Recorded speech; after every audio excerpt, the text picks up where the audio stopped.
Gros match. Du coup, victoire 2-1 du FC Porto contre le Sporting. Chez l'ennemi, no stade José Alvalade, victoire de Porto 2-1. Et en réalité, plutôt mérité. C'était serré.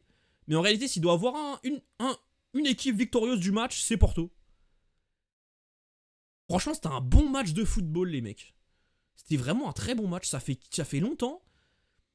J'avais pas autant aimé un classico. Surtout les Porto Sporting où ces derniers temps, c'était beaucoup de bagarres. Peu de jeux.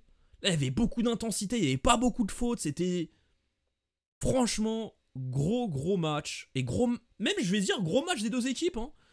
Même si on va rentrer plus dans les détails après.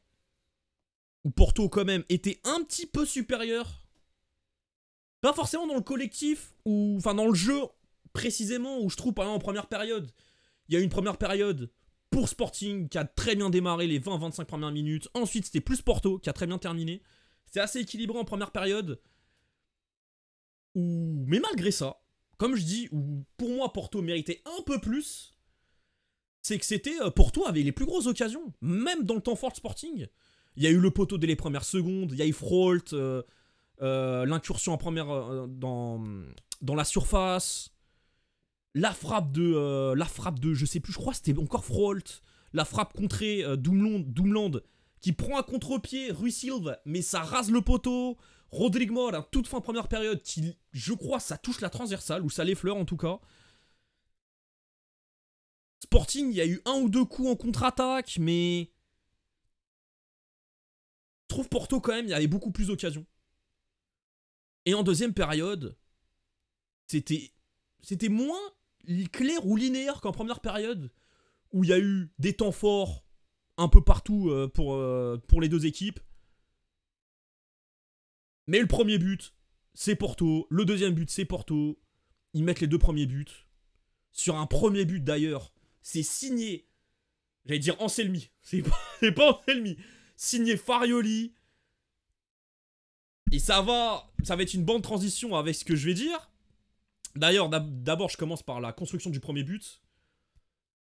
Première phase. Ils attirent les deux offensives de Sporting qui pressent. Je crois que c'était Luis Suarez et Telincao à ce moment-là. Bednarek qui attire. Il donne au troisième central, Zaidou qui faisait ce rôle de troisième central qui rentre dans l'axe, à Zaidou. Zaidou en une touche à Alan Varela qui arrive lancé derrière les deux attaquants. Derrière, passe dans le demi-espace droit pour, je crois c'est Alberto Costa, exactement, Alberto Costa. Il mange quelques mètres par la course, il donne à William Gomez. William Gomez, tac, petite feinte, tac, il fixe, il donne à Alberto Costa qui a continué sa course, sans temps retrait, parfait. Et De Jong qui a plus qu'à la placer. Du tableau noir signé Farioli. Ça, c'est du but de Farioli. Farioli, c'est un entraîneur, tacticien comme ça. Les petites combinaisons comme ça, c'est lui. Et d'ailleurs, il n'y a pas que ça. Hein. Dans le jeu, on a vu des trucs. Un truc où vraiment, c'est ça aussi, c'est travail d'entraînement. C'est Newen Perez, Bednarek ou même Alan Varela, mais c'était plus les centraux, en tout cas en première période, qui cherchaient De Jong en pivot. Et derrière De Jong qui lance. Enfin, genre, il le trouve entre les lignes, et derrière, déviation de Luc de Jong, qui trouve soit Froholt, soit Rodrigo Mora lancé. Et quand tu vois les milieux de terrain recrutés par Porto cette saison, Froholt, milieu de transition, milieu par la course, même si c'est tout faire. Hein. On va en parler après de Froholt, quand on va parler individuellement des joueurs. Rodrigo Mora aussi, par la course, très bon aussi. Hein. Il a très bien fini la première période d'ailleurs. Gabri Veiga, du peu que j'ai vu, ça ressemble à ça aussi. C'est ce profil-là, même si pour l'instant je suis pas trop fan du joueur. Et Rosario, là, le joueur de Nice qui a fait une bonne rentrée, c'est aussi ce joueur-là. Du coup, ok. Du coup, tu vois quand même des choses. AVB, Farioli, t'as travaillé ensemble. AVB lui a donné des joueurs pour son système. Et ça, c'est bien déjà, c'est des points positifs pour Porto. Et on va continuer les points positifs au Porto, on va encore parler de Farioli, mais c'est la confirmation du très bon début de saison de Porto. Pour l'instant, on a vu une victoire contre Guimarães. Mais bon, c'est un très faiblard Guimarães qui donnait des munitions à Porto, des pertes de balles bêtes. Derrière, Gilles Vicente, c'est pareil. Tu te dis, bon, on va attendre. Tu vois, c'est des équipes faibles. En plus, Farioli, c'est plus un entraîneur de possession. Un entraîneur très patient. Tu dis, bon, là, c'est affronter des équipes avec des espaces ouverts, bah du coup, bah oui, forcément, les espaces, il va les prendre, il va pas faire une position lente alors qu'il y a 50 mètres dans le dos de défenseurs lents, tu vois. C'est plutôt logique. Du coup, là, c'était le premier gros test. Contre un Sporting, deuxième année de l'entraîneur, équipe rodée. Quand même, il tourne une page par rapport à ce qui s'est passé avant avec Sporting, mais quand même, ça reste dans la continuité de la saison dernière. Il y a encore Umland, il y a encore Inacio, il y a Debast, il y a Telincão, il y a Pedro Gonçalves. Il y a quand même 5 tauliers qui sont encore là, tu vois. Porto, c'est un tout nouveau changement de projet. Et bah là, quand même, malgré ça, ils ont gagné. Et ils ont bien gagné. Et en plus, en ayant bien gagné, c'est contre un bon Sporting. J'ai pas trouvé Sporting abominable. Il y a des joueurs qui ont été pas bons. Notamment un, on va en parler en précision après. D'ailleurs, pas qu'un. Hein. Il y a 2 ou 3, ils ont pas été bons du tout. On va en parler plus en précision après. Du coup, ouais, c'était un gros test. Et Porto, bah là, très bien réussi. Et un très bon match. Sincèrement. Et je répète, le match était très bon. Les deux équipes, je me suis régalé. Voilà, si vous voulez quelques petits mots sur l'arbitrage. Moi, là comme ça, on l'a vu ensemble en stream. Du coup, j'étais très concentré dans le jeu, dans l'analyse pour un peu vous dire ce que j'en pense. Et aussi animer, parler des joueurs, ce que je pensais. Et on va parler des joueurs individuellement juste après. On va peut-être donner une note rapido. Voilà. L'arbitrage, je l'ai trouvé plutôt correct. En dehors du carton jaune pour Alain Varela là, dans les dernières secondes, alors qu'il protège la balle. Il est dos à la ligne, enfin il se protège, il a pas donné de coup de coude ou quoi. Déjà ici faute, il n'y a pas faute, il a rien fait. Et deuxièmement, il donne un jaune, tu sais pas pourquoi. Et pour moi, il y avait penalty par contre pour Sporting en première période. Là où Francisco Moore, prise de catch sur Katam. Pour moi, il y a clairement penalty là. Mais bon. Pour moi, il y a clairement penalty. Pour moi c'est penalty. Mais j'ai pas à dire non plus. Ça pas. Oui, ça change un peu le truc du match, mais ça arrive, en réalité. Moi, je suis dans ce truc-là de... On doit vivre avec les ordres d'arbitrage. Quand il y en a trop, je suis d'accord. Quand il y en a trop, et tu vois que c'est criant. Mais quand c'est parsemé par-ci, par-là... En plus, il y a aussi des cartons jaunes peut-être un peu trop gentils donnés à Porto. Bon, j'ai pas envie de parler d'arbitrage aujourd'hui. Et en plus, il a permis au match que le match soit bon, tu vois. Du coup, je vais être un peu même... c'est pas objectif que je veux dire. Un peu positif avec l'arbitrage. C'est qu'aujourd'hui, on a un match. Il y a eu du jeu, quoi. Il y a eu du jeu. Il n'y a pas eu des arrêts, des fautes, toutes les sifflets toutes les 3 minutes. Le match n'est pas parti en couille. À un moment, ça pouvait. Il y a eu des tensions entre les joueurs de Porto, les supporters, après le deuxième but. Mais après le premier but, je crois, avec De Jong. L'arbitre les a remis en place et tout. Il n'y a pas eu trop de problèmes. Il y a un staff de... Le directeur, l'entraîneur adjoint de Porto... À un moment, il fait des trucs, avec carton rouge, tu sors. Il n'y a pas eu de problème. Du coup, voilà, arbitrage pas catastrophique, malgré qu'il y a un gros point noir avec le penalty non sifflé. Mais bref, du coup, sur le match, je crois que j'ai à peu près tout dit. Pour résumer, victoire de Porto, assez logique. Même si Sporting ont fait un gros match, c'était plutôt serré. Mais pour moi, il y a un truc qui fait que Porto mérite plus. Déjà, c'est commencer par gagner 2-0 quand même, ça compte. Et deuxième point, c'est individuellement. Et du coup, ça fait une transition parfaite pour les notes. On va noter les joueurs, les mecs. Je vais juste sortir mon petit logiciel qui permet de... Voilà. Du coup, on va noter les joueurs. On va noter les joueurs en détente, les mecs. J'aime bien faire ça. J'ai écrit en rouge. Du coup, voilà. C'est en fait, pour moi, individuellement, les joueurs de Sporting, les joueurs de Porto ont été meilleurs que les joueurs de Sporting. Joueurs de Sporting, tu peux noter qui vraiment en individualité forte. Bah moi, bien sûr, le meilleur joueur du championnat. Attendez, excusez-moi, je recherche. Voilà. Umland. Match exceptionnel. Voilà, si Sporting arrache le match, Loulou gagne. Pour moi, c'est l'homme du match. Deuxièmement, c'est lui, Kocharashvili. J'ai un peu du mal à dire son blaze. Gros match, j'ai beaucoup aimé. C'est la première fois que je le vois. Grosse activité. Souvent disponible avec ballon. C'est pas un maestro, mais il est tout le temps disponible. Ça fait du bien. Là où Umland, c'est plus son rôle d'organiser le jeu. Lui, voilà. Et avec ballon, il jaillit bien. Pareil, grosse intensité. Franchement, j'aime bien. Ça peut former un très gros duo, les deux. Il peut avoir une bonne base. Franchement, très bien trouvé de la part de Sporting. Du coup, voilà. Et ensuite, peut-être Inacio, bon match aussi. Mais le reste est trop pauvre. Suarez, c'était intéressant.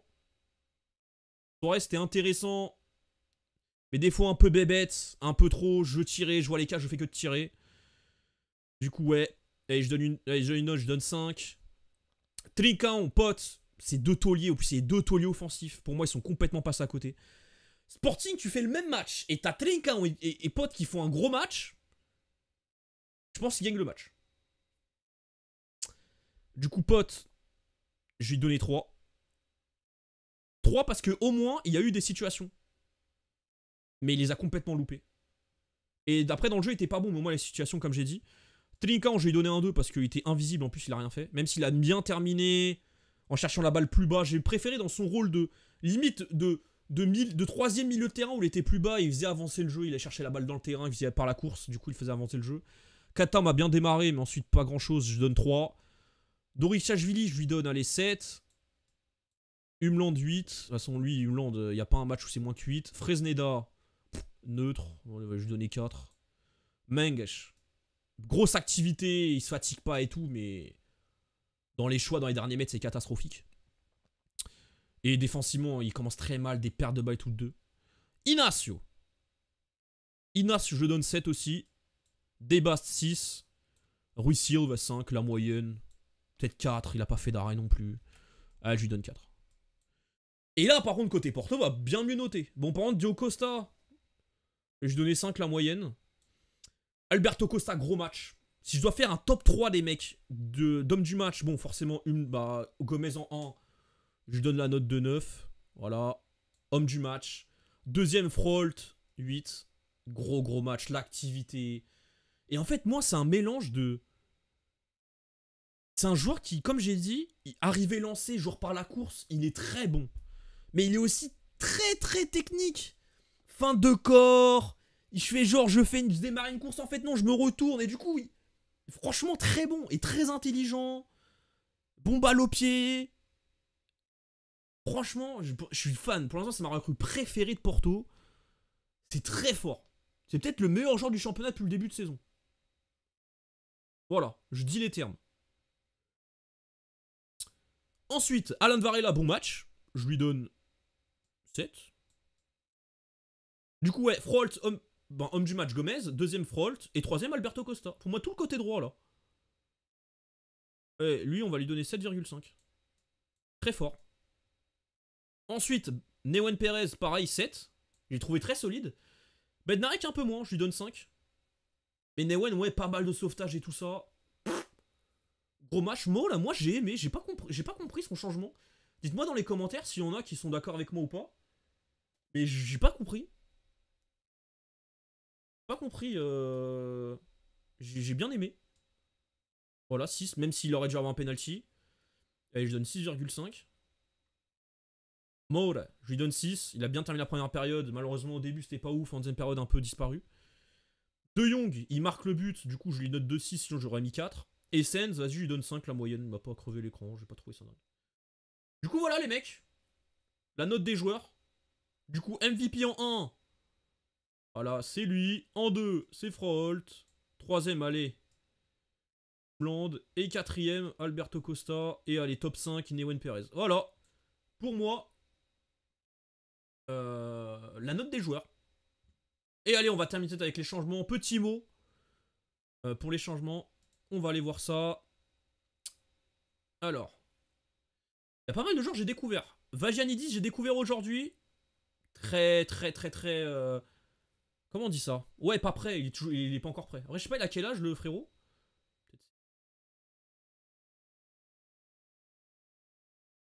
Non, pas forcément. Ah, peut-être là. Il a quel âge? 23 ans. Ah ouais, putain. Il a joué comme un gosse de 18 ans. Mais voilà, on voit quand même il a un petit potentiel à voir. Par contre, ça doit pas être un titulaire tout de suite. Kenda, bonne rentrée, mais un peu brouillon. Conrad Harder, complètement à l'envers. Alors que j'aime bien. Alisson, il a pas montré grand chose. Enfin, il a pas eu le temps de montrer grand chose plutôt. C'est plus rentrée de Porto, je parlais. Notamment d'un joueur. De Samu, il a très bonne rentrée. Alors, en fait, il a rapporté ce que devait rapporter. Enfin, ce qu'avait besoin l'équipe. C'est gagner des duels devant, perdre du temps. Genre, pas perdre du temps en mode je me roule par terre. C'est perdre de temps avec ballon. Comme j'appelle de la possession défensive. Tu donnes la balle un peu dans une zone morte à Samu. Et Samu derrière, avec son physique, avec sa vitesse, Même par ses feintes de corps, ses dribbles, son activité, sa puissance, bah, il gagne du temps, il gagne des secondes, voire des minutes face au pressing de Sporting. Et du coup, j'ai bien aimé sa rentrée. Hein. Je lui donne une note de 6. Pire pitch, bah, j'ai pas assez vu. Denis Goul, pareil. Zaidou, pour moi, le premier but, il aide. Enfin, c'est lui qui lance la passe qui casse des lignes pour Alan Varela, qui derrière donne le but. Tableau noir, voilà. Travail à l'entraînement par. Comment il s'appelle? Wesh, j'ai un trou de mémoire, l'entraîneur Porto. J'allais dire Zaniolo. C'est pas Zaniolo. Wesh, les mecs. Dites-moi en commentaire. Dites-moi dans le chat, s'il vous plaît. J'ai un trou de mémoire. Farioli, voilà, Farioli. Ah, je suis con. Oui, bien vu, Maxime, bien vu. C'est. Ouais. Farioli. J'ai un trou de mémoire, les mecs. Mais bref. Du coup, Zaidou 5, allez, parce que quand même. Moi, sinon, j'aurais mis 4, parce qu'il se fait manger par Kenda. Et moi, c'est Rosario, j'ai bien aimé. Et du coup, comme j'ai dit, ça va dans le sens de ce que veut inculquer Farioli à cette équipe. Un attaquant pivot qui attire, et derrière, en décalage, enfin pas en décalage, en combinaison, en... J'ai oublié le terme encore, les gars. Il reçoit la balle, il joue vite. Bref, pour ensuite trouver les milieux de terrain arriver lancés. Et Rosario, ouais, bonne rentrée. En appui, voilà, exactement. Il trouve l'attaquant en appui, derrière déviation, c'est le mot que je cherchais, c'est déviation. Pour les milieux de terrain. Là, et ensuite les latéraux, les ailiers, bien plus, un peu plus sur les couloirs. Ouais, c'est vrai, Jean, DLN. Mais ouais, du coup, bonne rentrée, j'ai bien aimé, je lui mets 6. Et grosse activité et tout. Franchement, les mecs, on en a déjà parlé. Le Porto de Farioli. Pas le Porto de Farioli plutôt. C'est Farioli de base, j'étais pas fan. J'ai vu son Nice. Je me suis renseigné sur ce que disent les supporters de l'Ajax. Il a pas réussi là-bas, entraîneur très frileux. Même s'il avait très bien commencé. Deuxième partie de saison, il s'est chié dessus. Et même dans le jeu, hein, c'est en gros, c'était un entraîneur de possession lente qui attendait l'erreur pour attaquer. C'est un entraîneur qui, ouais, ses équipes n'avaient pas beaucoup d'occasions. C'est surtout par de l'efficacité et profiter des erreurs de l'adversaire. Bah là, pour l'instant, c'est tout le contraire. C'est très rapide, ça va vite vers l'avant, c'est un gros volume d'occasions. Peut-être parce que là, il y a des bons joueurs. À l'Ajax, apparemment, bah, ils ont plus d'oseille. Et justement, il est parti de l'Ajax justement parce que il n'était pas d'accord avec la direction. Il demandait plus de joueurs. À Nice, bah, c'est Nice, quoi. Ineos, c'est catastrophique.